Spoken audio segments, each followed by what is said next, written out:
자, 우리 오늘은 우리 레위기에 대한 어떤 결론적인 이야기들을 함께 좀 나누도록 하겠습니다. 레위기의 히브리어 성경 이름은 바이크랍니다. 레위기 1장 1절 첫 단어에서 이제 유래가 되었고요. 굳이 뜻을 해석하자면, 그리고 그가 부르셨다. 그리고 그가 말씀하셨다. 뭐 이런 뜻입니다. 이제 창세기나 출애굽기도 마찬가지고 레위기도요. 70인역에서 이게 레위인의 책, 또 레위인들의 가나여라고 하는 의미로 번역되면서 한국 성경도 레위기가 되었습니다. 어, 근데 정확히 굳이 따지자면 레위기는 레위 사람에 대한 언급은 딱 한 번 나오거든요. 물론 뭐 좀 깊이 이야기하자면 제사장도 레위 지파에 속하니까 뭐 이야기할 수 있지만 레위인에 관한 어떤 이야기는 25장이 한 번밖에 사실 등장하지 않죠. 그래서 우리는 지금 70인역 번역을 그대로 좀 영어 성경이 번역이 그다음에 우리가 그대로 가져왔기 때문에 장세기도 장세기라고 하는 이름이 좀 아쉬웠고요. 출애굽기도 사실 조금 아쉬웠고 레위기도 사실 좀 아쉬웠습니다. 지난번 캐나다에 있을 때 제가 이제 지냈던 집에 큰아이 이름이 리바이였는데요. 그 리바이 이름이 뭐냐, 뜻이 뭐냐 그랬더니 레위기라고 이야기하더라고. 레위라고. 아, 이름도 이렇게 짓는구나. 그렇게 하기야 이제 중남미의 그 뭐죠? 아니 그 멕시코의 이름 뭡니까? 그 친구는 딸 이름을 가나안이라고 지었더라고요. 우리하고 참 이름 짓는 방식이 좀 많이 다르긴 하죠. 뭐 그 길로 나갔습니다만은 레위기라는 이름도 약간 사실 좀 레위기 전체를 27장까지인데 레위기 전체를 대표하는 이름인가라는 부분은 조금 좀 애매하다라는 생각이 듭니다. 자, 레위기의 중요한 것들을 몇 가지 좀 살펴보면요. 자, 레위기는 이스라엘이 시내산에 도착을 합니다. 출애굽기에 보면 시내산에 도착을 하죠. 출발된 지 3개월이라고 하는데 실제로 따지면 3개월까지는 안 되죠. 한 두 달? 그러니까 첫 달 15일, 1월 15일부터 해가지고 3월 뭐 달에 도착을 하니까 사실은 3개월까지는 안 되는 것 같고요. 도착해서 이제 1년 정도의 기간 동안에 쓰여진 책이 레위기입니다. 시내산에 도착해서 부터 해서 이제 시내산을 떠날 때까지의 일이 기록되어 이제 있는 것이고요. 정통적으로 유대인들이 아이들을 낳고 해당에서 가장 먼저 가르치는 성경이 레위기라고 알려져 있습니다. 그만큼 유대인에게는 가장 중요한 성경 중에 하나가 사실은 레위기예요. 우리가 생각할 때 모세오경이 다 중요하고 그 중에 뭐 창세기라든가 뭐 이런 것들 다 이게 귀중하게 볼 것 같지만 실제로 유대인 개념에서는 가장 중요하게 다루는 성경이 레위기라는 거죠. 그래서 아이들에게 가장 먼저 가르치고 가장 먼저 외우게 하고 이런 성경이 레위기입니다. 제가 어떤 책을 보다가 이런 글을 봤는데요. 하지만 현대인들은 레위인들은 그렇게 하지만 유대인들은 그렇게 하지만 현대인들은 가장 늦게 읽는 책이 레위기서다 이렇게 이야기를 하더라고요. 재미가 없다는 거죠. 스토리가 있는 것도 아니고 가장 별로 가슴에 와닿지 않는 하지만 내용을 굳이 따지자면 굉장히 중요한 내용인 건 이제 사실이거든요. 한마디로 딱 레위기가 뭐냐라고 할 때 레위기는 구원받은 하나님의 백성을 하나님 백성답게 만들기 위한 책이 레위기입니다. 구원을 이스라엘 백성이 유월절에 피 바름으로 빠져나왔습니다. 이제 이걸 구원이라고 이야기한다면 구원은 받았는데 하나도 정리가 안 돼 있어요. 하나님 백성답게 살아야 되는데 백성답게 살 준비가 전혀 안 된 상태에서 구원을 받은 거죠. 사실은 뭐 대부분이 다 그렇죠.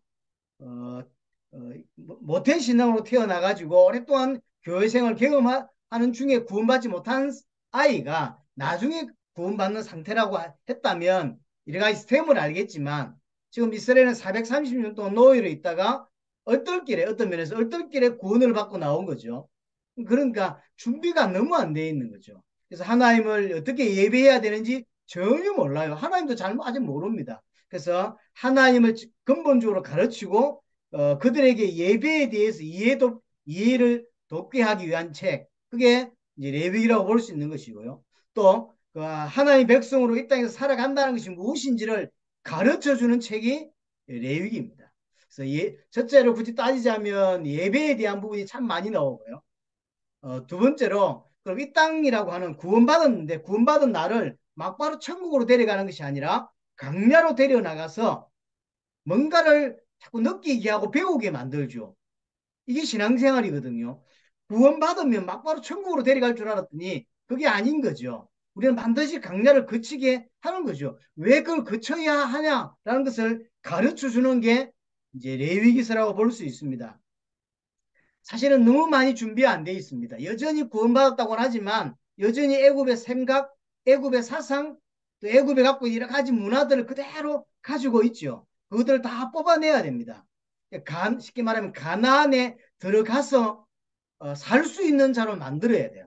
우리한테로 말하면 새하늘과 새 땅에 들어가서 하나님과 영원히 하나님의 백성답게 하나님의 백성답게 왕답게 세계를 다스릴 수 있는 자가 준비로 돼야 되는데 준비가 전혀 안 돼 있는 거죠. 그걸 준비시키는 과정이 이 땅이 우리의 신앙생활입니다. 그래서 교회 왔다 갔다 하는 게 신앙생활이 절대 아닙니다. 새하늘과 새 땅에 들어가서 하나님과 영원히 세상을 통치할 수 있는 자로 그리스도를 방불케 할 수 있는 자로 준비되어져 가야 돼요. 교회 왔다 갔다 하고 기도 좀 하고 이게 예배 좀 하고 이게 신앙생활이 아니라니까요.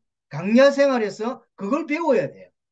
아, 준비되어 가는 거구나 라고 하는 사실들. 그러려고 하니까 가장 중요한 게 이제 애굽의 생각들, 가치관들 다 뽑아내야 되는 거죠. 하나님의 가치관으로 살아야 되고 이게 참 사실은 아이러니하고 어려운 거예요.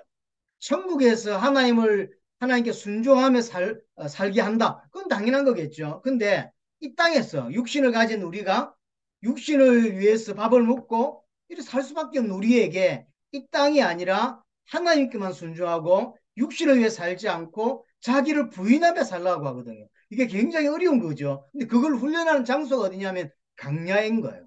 그래서 우리는 교회 다니면서 하나님께 뭔가를 복을 빌고 뭔가를 내놓으라고 하고 뭔가 육신적을 채우기 위해서 교회 다니고 하나님 부르는 게 아니라는 거예요.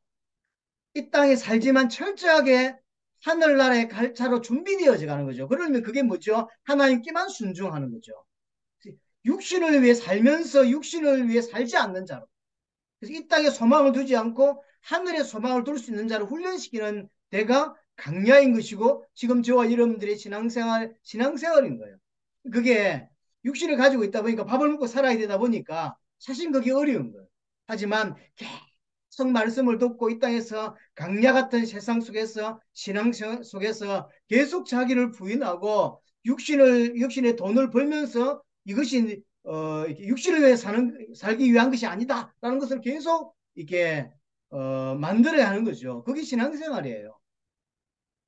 뭐 당연히 그 안에 가난을 정복하기 위한 쉽게 말해 세계복음을 정복하기 위한 부분도 포함되어 있는 것이고 하여튼 강약기로 걸어가게 만드는 거죠. 왜? 애굽의 사상을 다 뽑아내고 새하늘과 새 땅, 가나안에 들어갈 수 있는 자로 준비되는 과정이 이제 강야인 거거든요. 저와 여러분들의 신앙생활인 거거든요. 그거 해가야 돼요. 그래서 아무 생각 없이 교회 왔다 갔다 하고 그래서 그냥 돈 벌었으니 헌금하고 이렇게 살면 안 되는 거예요, 사실은. 철저하게 하나님이 원하시는 자로 자기를 부인하고 많은 돈을 벌면서도 자기를 부인하고 자신을 위해 살지 않고 이런 것들을 이제 배워가고 만들어 가는 게 레위기의 목적입니다. 당연한 말이겠지만 세 번째로 하나님 백성다운 삶을 이제 만들어가는 거죠. 이게 출애굽에 나왔지만 하나도 준비가 안 돼 있어요. 그래서 뭐 우리가 레위기를 여러분 이제 개인적으로 집에 읽어보시면 이런 것까지 이야기를 해야 돼 이런 게 많이 나와요. 그래서 부부간의 성생활까지도요 이야기를 타치하고 하죠. 왜냐하면 너무 엉망인 거예요. 니꺼 내꺼 구별도 없고 그래서 거룩이란 단어가 150번 넘게 나오거든요.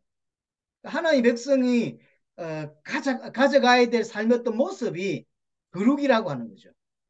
그래서 구원받은 하나님의 백성이 세계복음을 위해 살아가는데 그 모습은 계속 하나님을 닮아가고 거룩해지고 경건해지고 구별된 삶을 살아가는 것입니다. 이게 이제 윤리적인 어떤 의미에서의 거룩을 넘어서는 거거든요. 그래서 당연히 하나님 백성답게 하나님을 닮아가는 이런 거룩이 필요합니다. 내가 거룩하니 너희도 거룩해라 라고 하거든요. 이런 말이 왜 나왔을까요? 430년 있는 동안에 너무 준비 안 돼 있어요.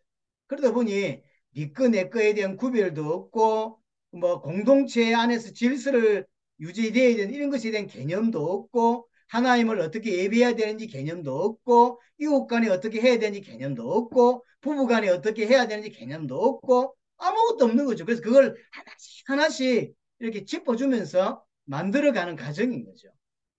이게 필요합니다. 아, 복음이면 되지라고 하면 지 마음대로 살고 뭐 말도 막 지 마음대로 하고 그게 하나님 백성 아닙니다. 사실은.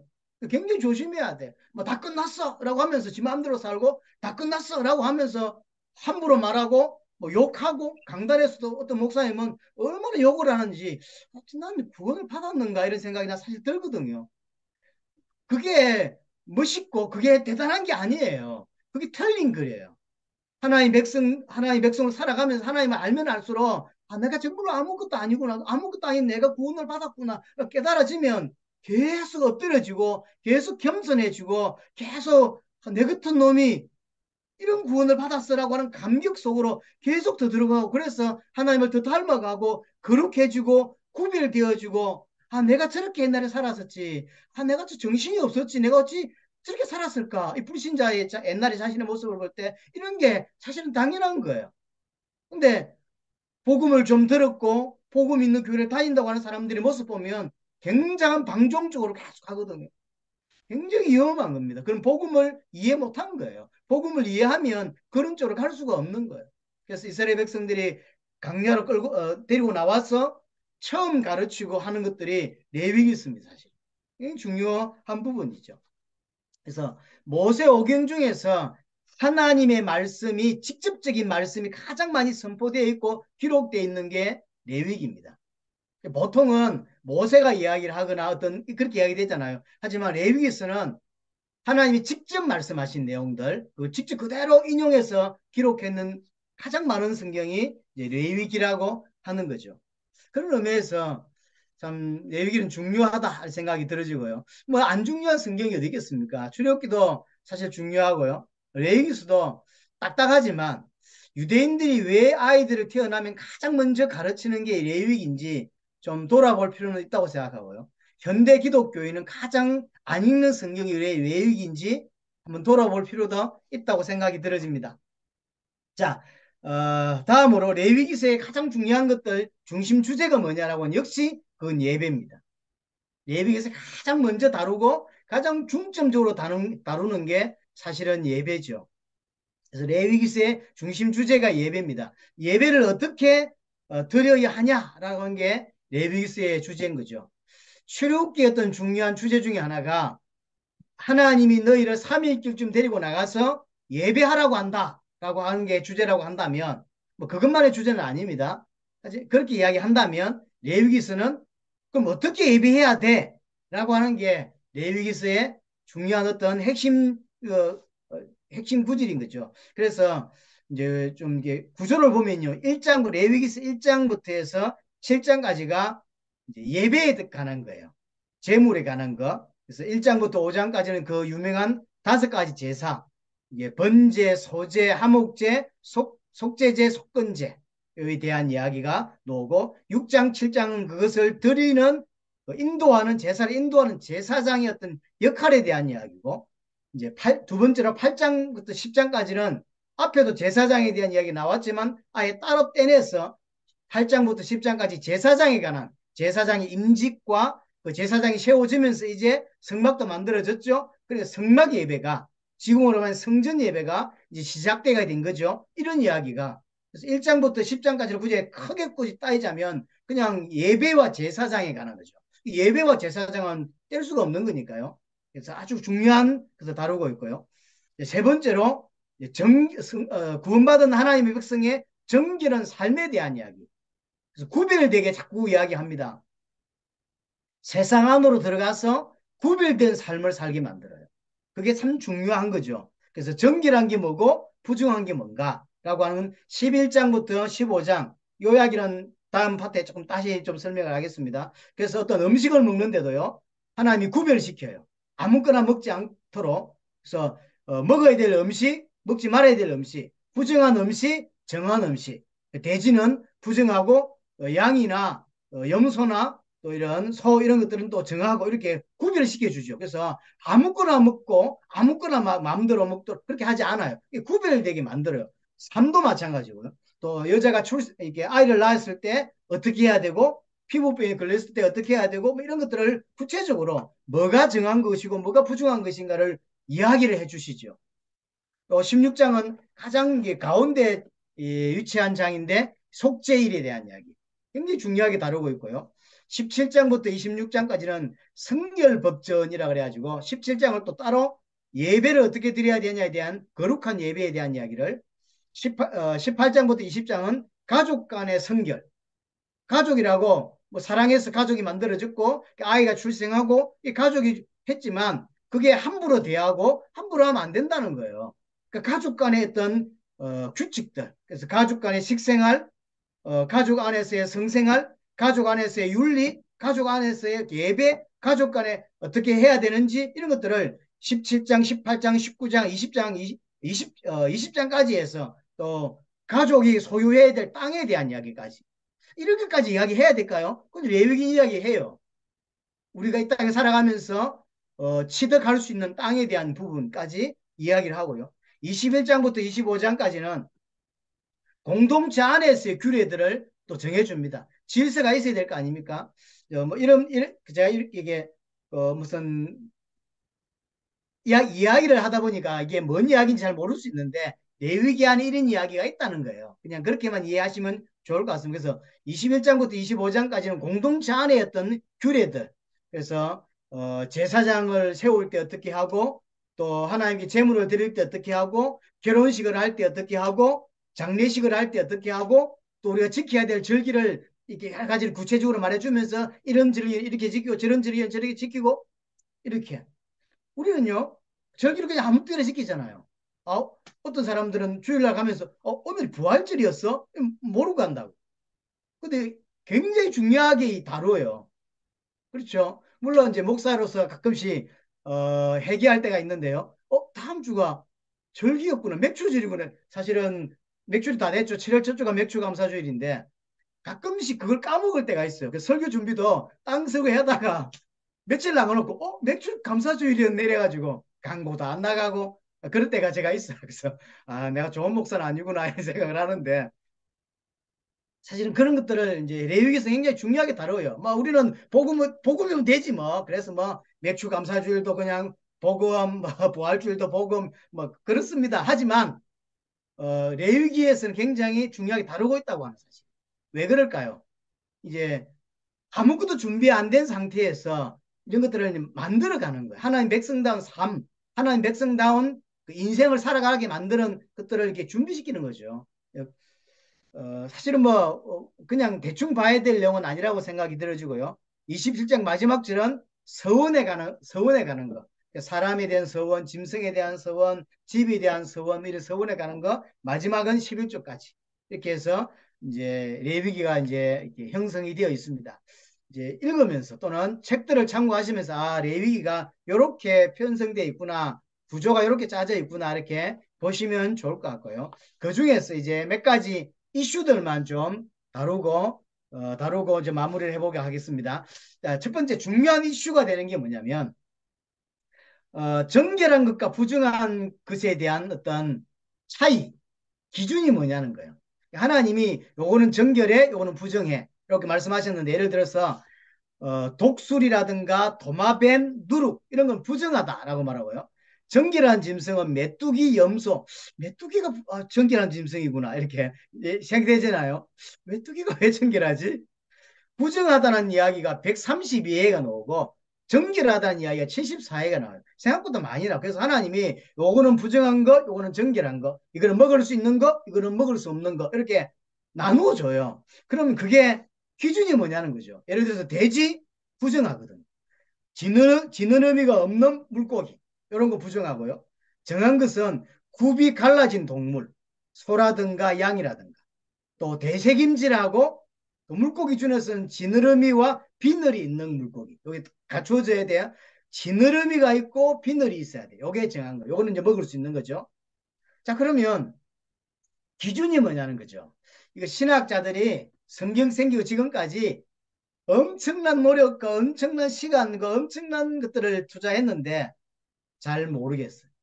여기 답이에요. 자, 그래서 이제 신학자들이 지금까지 나온 몇 가지 이야기를 해볼게요. 많은 노력 중에 이게 왜 이걸 어떤 기준일까? 하나님은 어떤 기준을 주셨을까? 이름도 아마 그 생각 해봤겠죠. 우리가 좋아하는 삼겹살, 돼지고기 왜 부정하다고 했을까? 어? 근데 반대로 소는 또 정하대. 괜찮대. 뭐지? 그래서 이제 첫 번째 나온 이론이 뭐냐면요. 위생적인 문제다. 위생적인 문제. 그래서 정한 음식과 부정한 음식의 기준이 위생에 있다. 예를 들어서 돼지는 돼지 안에 이제 기생충이 많이 있기 때문에 이걸 먹으면 전염병이 일으킬 수 있다. 그래서 하나님이 자기 백성을 보호하기 위해서 그렇게 기준을 삼은 거다라고 이야기하고요. 또 부정한 새들은 썩은 고기를 먹기 때문에 전염병을 초래할 수 있다. 또요, 비늘 없는 물고기는 더러운 물에 살기 때문에 박테리아를 전염시킬 수 있다. 이런 이제 건강에 대한 우리 위생에 대한 기준일 거다라고 이제 어떤 신학자가 발표를 했습니다. 반론이 뭐냐? 반론을 제기해 봐야 되겠죠. 정한 짐승도 여러 가지 균을 가지고 있어요. 돼지만 균을 가지고 있나요? 아닙니다. 정하다고 되어 있는 짐승도 균을 여전히 가지고 있고요. 부정한 짐승도 돼지 같은 부정한 짐승도 익혀 먹으면 병균에 아무 문제가 없어요. 그렇죠. 삼겹살 우리 잘 구워 먹잖아요. 맛있게. 아, 오늘 저녁은 삼겹살 해야 되겠다 생각이 듭니다. 여튼 어, 이게 안 맞는 거죠. 이게 아닌 거. 그래서 그러니까 이제 두 번째로 신학적인 이유다. 신학적인 이유란 말은 무슨 말이냐면 이교도들 다른 신을 믿는 이방인들이 특별히 그 이방인들이 그들이 믿는 신에게 제사할 때 주로 간섭적으로 이렇게 제사하는 동물들이 있죠.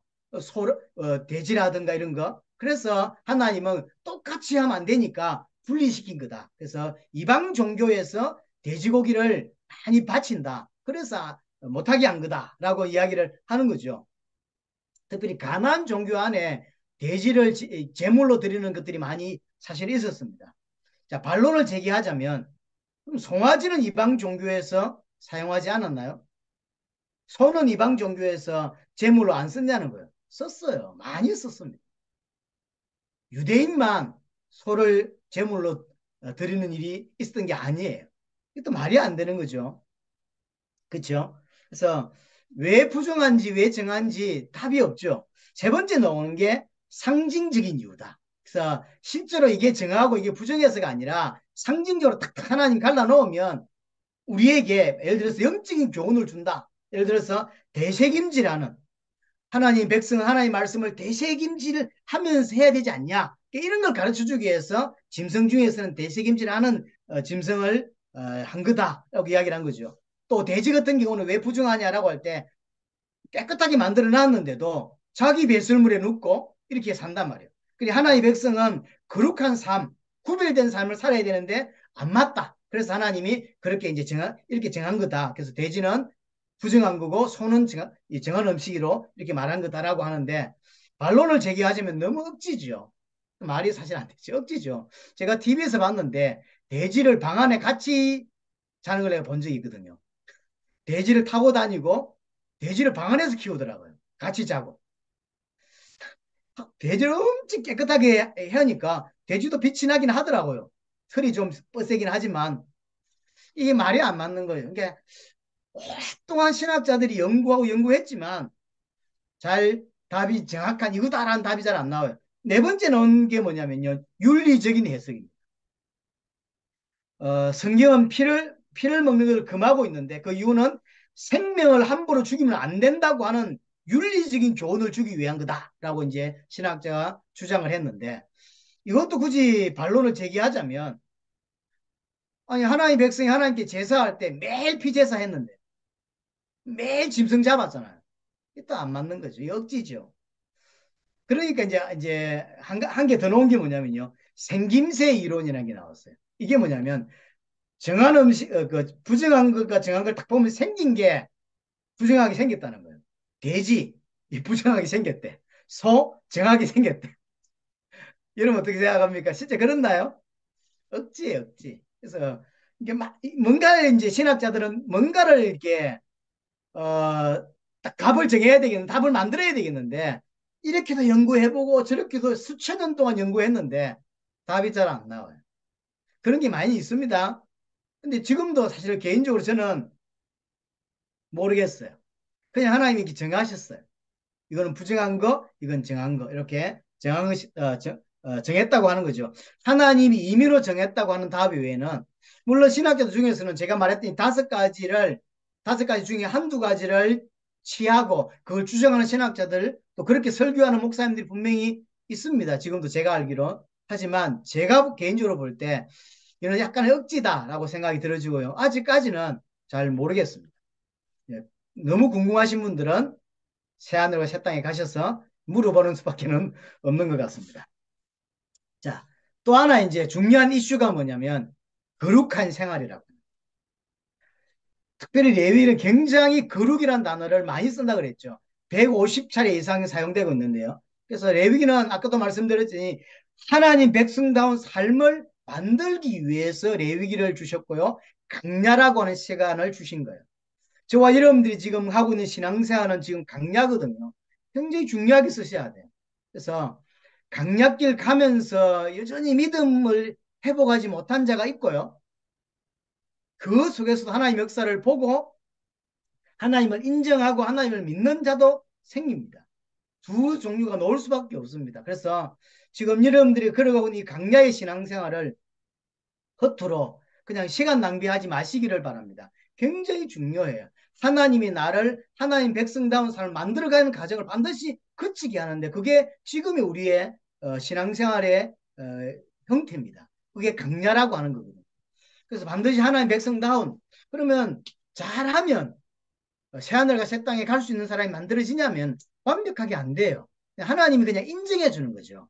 어떤 모습을 보고 완벽하지 않지만 완벽한 자만 가는 게 아니에요. 완벽하지 않지만 하나님이 그래 나와 함께 영원한 천국에서 새하늘과 새 땅에서 함께 살자라고 그냥 인정해 주는 거죠. 인정할 수 있는 부분을 우리는 조금씩 만들어 가야 된다고 하는 거죠. 그럼 완전히 만들어지지도 않지만 그게 하나님의 뜻이에요. 만들어지지도 않지만 그래도 우리의 삶을 구별되고 우리의 삶을 하나님을 닮아가고 하나님의 형성을 회복하고 이렇게 하는 게 맞는 거죠. 그래서 첫 번째로 애굽이나 가나안 사람들처럼 행동하지 말라고 분명히 18장, 20장에 이야기를 합니다. 하나님은 그것을 가정히 여기신다라고 이야기해요. 이게 중요합니다. 애굽 사람들처럼 살지 마라. 또 가나안 사람들처럼 살지 말라고 했어요. 이야기를 해도 될지 모르겠는데 제 동기 목사 중에 한 분이 어떤 지역에 이제 목회를 이렇게 원래 좀 성도들이 있는 교회를 갔어요. 많지는 않고 한 20명, 30명 정도 되는 교회라고 제가 들었습니다. 이제 가서 이제 그러니까 원래 교회가 있었고 거기에 이제 담임 목사로 이제 부임을 한 거죠. 근데 이제 아직까지 뭐라죠? 완전히 위임식을 한 것도 아니고 그냥 이렇게 하는 거죠. 그러다가 이 친구가 제 동기가 어떤 일을 보고 교회를 탁 갔는데 교회에서 집사님들끼리 술 파티를 하고 있더래요. 그래서 맥주를 먹고 술을 먹고 그래서 이 친구가 또 좀 보수적인 친구거든요. 그래서 막 이게 많은 짓이냐면 난리를 친 거죠. 그랬더니 집사님하고 장로님이 목사님 복음이 아니다. 그래서 완전히 다 해방됐는데 어? 술 좀 마시면 그게 뭐 어땠다고. 밖에서 먹을 거 우리끼리 모여서 먹고 있는데 그럼 그게 뭐 잘못됐냐고. 그래서 큰 싸움이 이제 목사님, 제 동기하고 싸움이 붙었는데 결국 제 동기 목사가 교회에서 이제 사임을 하고 나오게 되는 일이 벌어졌죠. 참 한 예인데요. 참 아쉽다. 그런 게 복음이라고 생각합니다. 그런 게. 제가 모셨던 목사님 중에서도 반드시 식사할 때는 술을 꼭 드셔야 돼. 안 드시면 안 된대요. 그래서 제가 동석에서 식사를 몇 번 한 적이 있었는데 담임 목사님 모시고 이분은 반드시 술을 먹고 그다음에 저한테 술을 꺼내. 그래서 어쩔 수 없이 부목사가 또 뭐 이렇게 안 받을 수 있나요? 받아놓고 뭐 안 먹고 그럼 부어버리고 뭐 이렇게 했는데요. 그런 게 이제 그것만 그러냐면 그렇지 않아요. 그분의 삶이나 말투나 이런 여러 가지가 전부 전 도대체 구원받았다고 하는 게 뭔지 모르겠어요. 그분 보면. 그 입만 복음이에요. 단어만 복음이지 생각과 이런 것들 참 아쉽다. 그런 걸 복음이라고 이해하고 있구나. 라는 생각들. 그래서 어떤 날은 이 담임 목사님이 그도 다행이죠. 다른 동네 가서 술에 취해가지고 술집 앞에 뻗어 있는 걸 다행스럽게 그 교회 청년이 알고 여간에 잘 모시고 그리고 그 다음날 신학원에 가서 예수는 그리스도라고 강의하시더라고요. 참 대단하다. 그런 생각이 들더라고요. 그게 거룩인가요? 그게 하나님 백성당에 그럼 목사님 술을 먹지 말란 말입니까? 단순히 먹지 말아 먹어라 이런 이야기를 하고 있는 게 아니에요. 하나님 백성은 구원받지 못하는데 삶과 달라야 분명히 다르게 하려고 레위기를 주셨고 그래서 다르게 하는 거죠. 달라야 돼요. 그런데 그런 것을 그런 것에 자유하는 사람들, 그렇죠? 그런 것에 자유하는 사람을 좋은 신앙, 복음 깨달은 신앙 이렇게 생각한단 말이에요. 천만의 말씀입니다. 그렇지 않습니다. 정말로 복음을 잘못 이해한, 그건 방종이라고 해야지. 그건 복음이라고 할 수 있는 게 아닌 거죠. 또 이방 음란에 대한 걸 굉장히 중요하게 다룹니다. 레위기에서는 예를 들어서 근친상간, 동성애, 매춘, 또 수강, 짐승하고 하는 거 굉장히 중요하게 다뤄요. 이거 철저하게 못하게 만드시죠. 이거 사실 지금도 마찬가지입니다. 많이 뭐 동성애에 대한 부분은 굉장히 교회에서 이제 문을 많이 열고 있는데요. 그들의 영혼을 사랑하는 건 당연한 것입니다. 그들을 위해 기도하는 건 당연한 것이고 그들을 품어야 되는 건 당연한 것이지만 동성애가 뭐 하나님의 뜻이라는 등 또 뭐 예수님도 동성애 잘하는 등 뭐 이런 이상한 소리를 자꾸 하시는 분들이 있어요. 목사님 중에서도. 그래서 어, 참 그들을 아끼고 사랑하는 것과 틀린 것과 옳은 것을 구별하지 못하는 것은 좀 구별해야 합니다. 그래서 지금 굉장히 좀 아쉬운 부분들이 교회 안에 많이 밀려 들어오고 있습니다. 하여튼 근친상간도 그렇고 동성애, 매춘 이런 거 굉장히 하나님 금하시고요. 특별히 성전 매춘, 이방 종교에서 가장 많이 있는 것 중에 하나가 성전 매춘이에요. 그래서 1년 동안 큰 농사를 짓고 거기서 큰 걸 얻었을 때 이제 성전에 와서 자기들이 드리는 신전에 와서 재물을 드리고 재물 드리면 표를 받는데 표를 받아가지고 성전 안인 장녀들하고 하룻밤씩 지내는 특권을 가지는 거죠. 그래서 그게 당연한 문화예요. 그래서 바람을 못 피던 이제 종교인들이 그날은 그 성전에 있는 여자하고 관계를 하는 그런 걸로 이제 해소하고 그게 당연한 거였어요. 이방 종교에서. 근데 이것이 이게 복음 뭐 기독교 안에도 그대로 이제 기독교라고 해야 되겠죠. 이스라엘 안에도 그대로 있는 거죠. 왜냐하면 그렇게 배우고 살았기 때문에 1년 동안 뭐, 농사해서 이 소득물을 하나님께 11조로 바치고 여러 가지를 바치고 나서 그 성전하는 그 신전 안에 있는 이런 매춘하는 사람들 찾아가기도 하고 이런들 유다와 다말 사건의 배경이 되는 게 결국 그 부분이 있는 거예요. 유다라고 하는 중요한 인물이 그게 이제 다말이 장녀 병장을 했는데 실제 원문을 보시면 일반 장녀가 아닙니다. 일반 장녀가 아니에요. 성전의 장녀입니다. 성전의 사제예요. 그러니까 유다는 성전 사제를 찾아간 거예요. 왜냐하면 그게 가나안의 문화고 이방 종교의 문화이기 때문에 자기는 하나님 믿는다고 막 이라고 하면서 성전의 이런 장녀들하고 그렇게 하는 게 별 문제가 아니었던 거죠. 그래서 성전의 사제, 여사제를 찾으러 갔고 거기에 그걸 잘 알고 있는 다말이 자기 시아버지 앞에 나타나게 되는 거죠. 그렇게 해서 이제 아기를 가지게 되는 사건이 벌어지죠. 그 사건의 배경이 결국 이거거든요. 그래서 이 부분을 상당히 레위기에서는 금합니다. 철저하게 금하죠. 또 아이를 제물로 바치는 이런 부분들도 그렇고요. 또 점치는 거, 주술, 무속신앙 이런 것들 다 하나님이 금하는 걸로 나오죠. 또 전통적으로 내려왔던 거라도 하나님이 금한 것들인데 그게 뭐냐면 이복 누이와 결혼하는 거 이거 금하죠. 사실 아브라함과 사례가 이복 누이라고 하지 않습니까? 물론 이걸 반론에 대한 부분도 좀 있습니다. 저도 약간 애매한 부분이 있어요. 그래서 이걸 좀 더 연구할 부분이 있는데 전통적으로 저는 그냥 아브라함과 사라가 이복 누이 동생이라고 알고 있는데 요즘 나오는 여러 가지 이론들을 좀 제가 찾아보면 그게 아닌 것 같다라고 하는 주장도 있어요. 그래서 제가 그걸 보다 말았는데 좀 더 깊이 좀 볼 필요는 있을 것 같습니다. 여하튼 그런 거, 그 아브라함과 사라 같은 케이스, 전통적으로 내려왔던 거, 별 문제가 안 되는 거예요. 하지만 레위기에서는 금합니다. 또 한비에서 태어난 어, 자매, 이 자매를 동시에 부인으로 삼는 거, 이거 금합니다. 이거 누구가 생각나죠?